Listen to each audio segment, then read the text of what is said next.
तो प्यारे बच्चों, इसी श्रृंखला में आगे हमारा अगला प्रश्न आता है, आयु संरचना से क्या अभिप्राय है, इसकी विशेषताओं का वर्णन करो। तो विभिन्न आयु वर्गों के अनुसार लोगों की संख्या को आयु संरचना कहते हैं। यानी कि आयु के अनुसार लोगों को विभिन्न वर्गों में क्लासिफाई करना आयु संरचना या आयु संगठन कहलाता है। तो आयु संरचना से जन्म दर, उत्पादकता दर, मानव शक्ति, मतदाता संख्या, आश्रित जनसंख्या, स्कूली बच्चों की संख्या, श्रम शक्ति, क्रियाशील जनसंख्या, इन सभी का ज्ञान प्राप्त हमें होता है। ये सभी चीजें हम आयु संरचना से इनका ज्ञान प्राप्त कर सकते हैं। तो इसको हम 3 वर्गों में बांट सकते हैं आयु संरचना को आयु के आधार पे। सबसे पहले आता है युवा वर्ग। यह 0 से 14 वर्ष तक के जो बच्चे हैं उनको युवा वर्ग में रखा जाता है। इस वर्ग में विश्व की 27% जनसंख्या आती है। जनसंख्या का यह वर्ग क्रियाशील नहीं होता, आर्थिक दृष्टि से यह लाभकारी नहीं होता, आर्थिक क्रियाओं में यह इन्वॉल्व नहीं होता। यह देश का भविष्य होता है। देश के सकल घरेलू उत्पाद में आर्थिक क्रियाओं में इसका इतना महत्वपूर्ण स्थान नहीं होता। इस वर्ग के स्वास्थ्य, शिक्षा, भोजन, वस्त्र आदि के लिए प्रौढ़ वर्ग काफी आय का बहुत बड़ा हिस्सा खर्च करता है और यह प्रौढ़ वर्ग पर ही आश्रित होता है। आगे हमारा, तो इसमें ये बच्चे दिखाए गए हैं कि युवा बच्चे 0 से 14 वर्ष तक के बच्चे, तो इनका कार्य अधिकतर पढ़ना, लिखना, खेलना होता है ताकि बच्चों का सर्वांगीण विकास हो सके, ऑलराउंड डेवलपमेंट हो सके। 0 से 14 वर्ष तक के बच्चों को हम किसी होटल में, किसी फैक्ट्री आदि में कार्य करने पर नहीं लगा सकते, क्योंकि भारतवर्ष में 0 से 14 वर्ष तक के बच्चों को यह शिक्षा का अधिकार मिला हुआ है। आगे हमारा प्रौढ़ आयु वर्ग आता है 15 से 59 वर्ग। 15 से 59 वर्ष तो जनसंख्या का यह आयु वर्ग प्रत्येक देश में दूसरे आयु वर्गों से अधिक होता है। चाहे विश्व का कोई भी देश है तो प्रौढ़ आयु वर्ग की जनसंख्या सबसे अधिक होती है। तो इसके महत्व हैं कि इस आयु वर्ग का क्या महत्व है, यह किसी भी देश के लिए सबसे अधिक महत्वपूर्ण क्यों होता है। सबसे पहला है हमारा जैविकीय दृष्टिकोण। तो जैविकीय दृष्टिकोण के अनुसार यह सबसे महत्वपूर्ण है क्योंकि यह सबसे अधिक प्रजननशील होता है। उससे आगे हमारा नेक्स्ट पॉइंट होता है आर्थिक दृष्टि।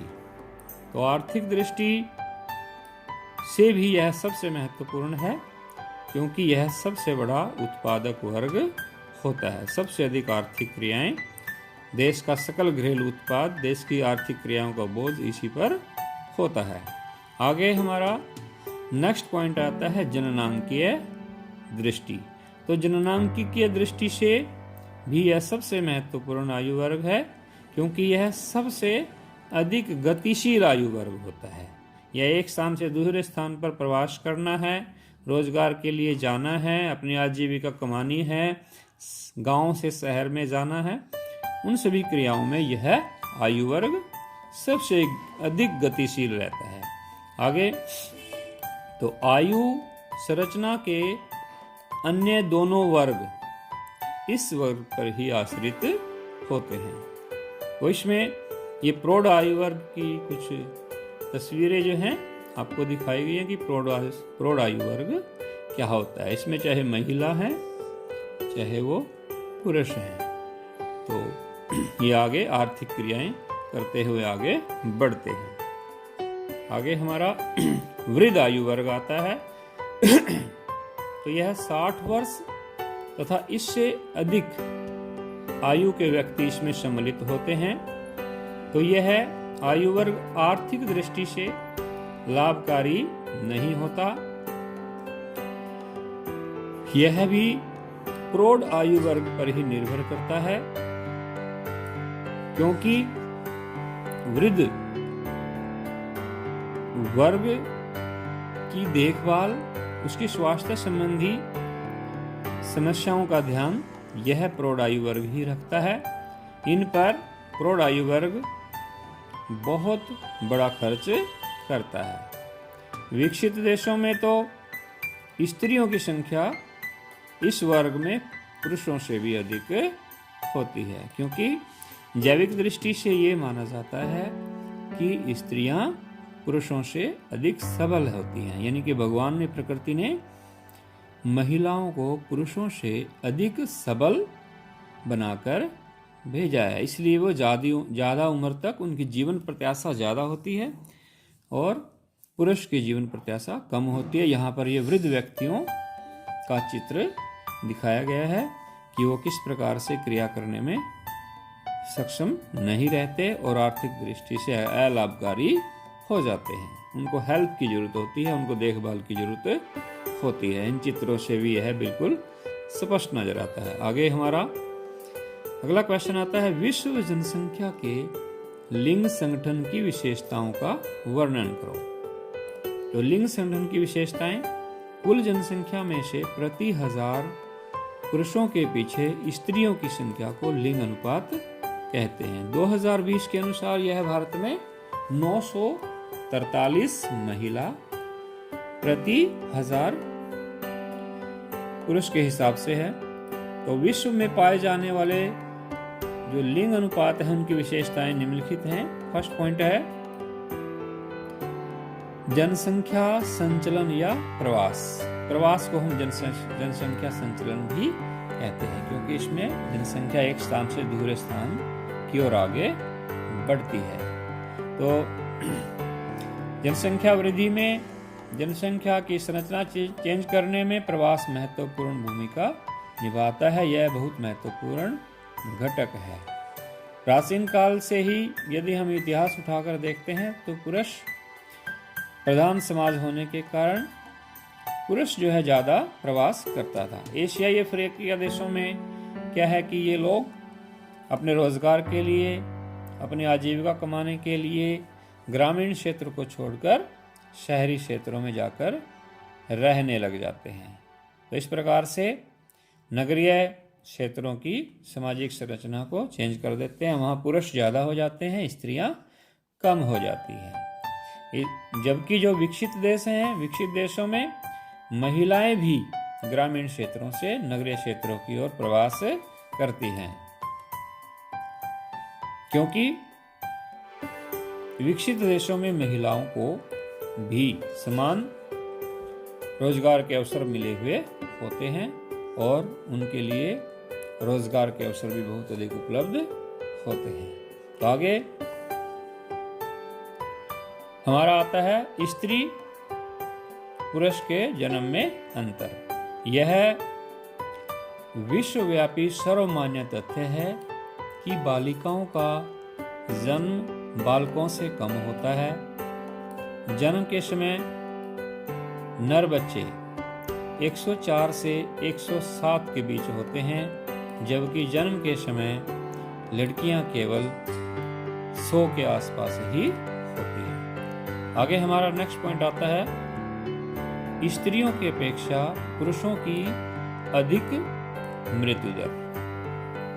विश्वव्यापी सर्वमान्य तथ्यों के अनुसार पुरुष जन्म दर स्त्री की जन्म दर की अपेक्षा अधिक होती है, परंतु मृत्यु दर भी अधिक है। जीवन की प्रत्येक अवस्था में मृत्यु दर स्त्री मृत्यु दर से हमेशा अधिक रहती है।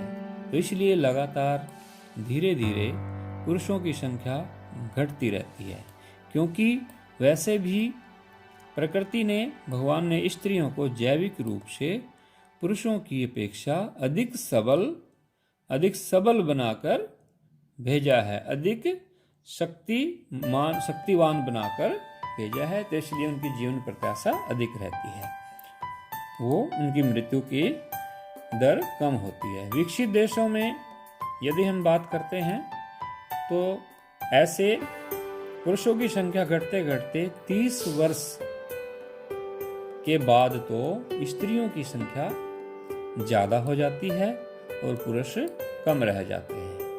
और आश्चर्यजनक तथ्य यह है कि विकासशील देशों में तो बहुत ही आश्चर्यजनक घटक तथ्य सामने आते हैं कि जन्म के समय बालकों की जो अधिकता थी वो 1 वर्ष में ही समाप्त हो जाती है। अर्थात 1 वर्ष के समय में ही बालिकाओं की संख्या ज्यादा रह जाती है और बालकों की संख्या कम रह जाती है, जबकि जन्म के समय बालक ज्यादा जन्मे थे और बालिकाएं कम जन्मी थी। परंतु फिर भी हम ये देखते हैं कि ऐसा होते हुए भी विकासशील देशों में प्रतिकूल लिंग अनुपात क्यों पाया जाता है? तो प्रतिकूल लिंग अनुपात मतलब कि महिलाओं की संख्या फिर भी कम पाई जाती है, ऐसा क्यों है? तो उसके हमारे सामने बहुत से कारण आते हैं। तो सबसे बड़ा कारण तो यही है कि प्रजनन के समय जो महिला है उनकी मृत्यु बहुत ज़्यादा होती है। अज्ञानता के कारण, अनपढ़ता के कारण, अंधविश्वास के कारण भी जो है महिलाओं की संख्या कम रह जाती है। तो आगे हमारा आता है कन्या भ्रूण हत्या। इसमें विज्ञान का, तकनीकी ज्ञान का गलत फायदा उठाते हुए हमारी धार्मिक मान्यताओं के अनुसार रूढ़िवादी विचारों की वजह से बालिकाओं की भ्रूण हत्या कर दी जाती है। उसको जन्म लेने से पहले ही उसको मृत्यु को गोद में सुला दिया जाता है।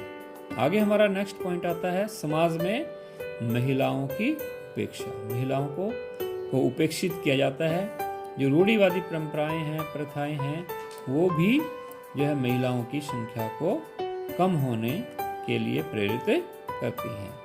आगे हमारा नेक्स्ट पॉइंट आता है घरेलू हिंसा एवं प्रताड़ना।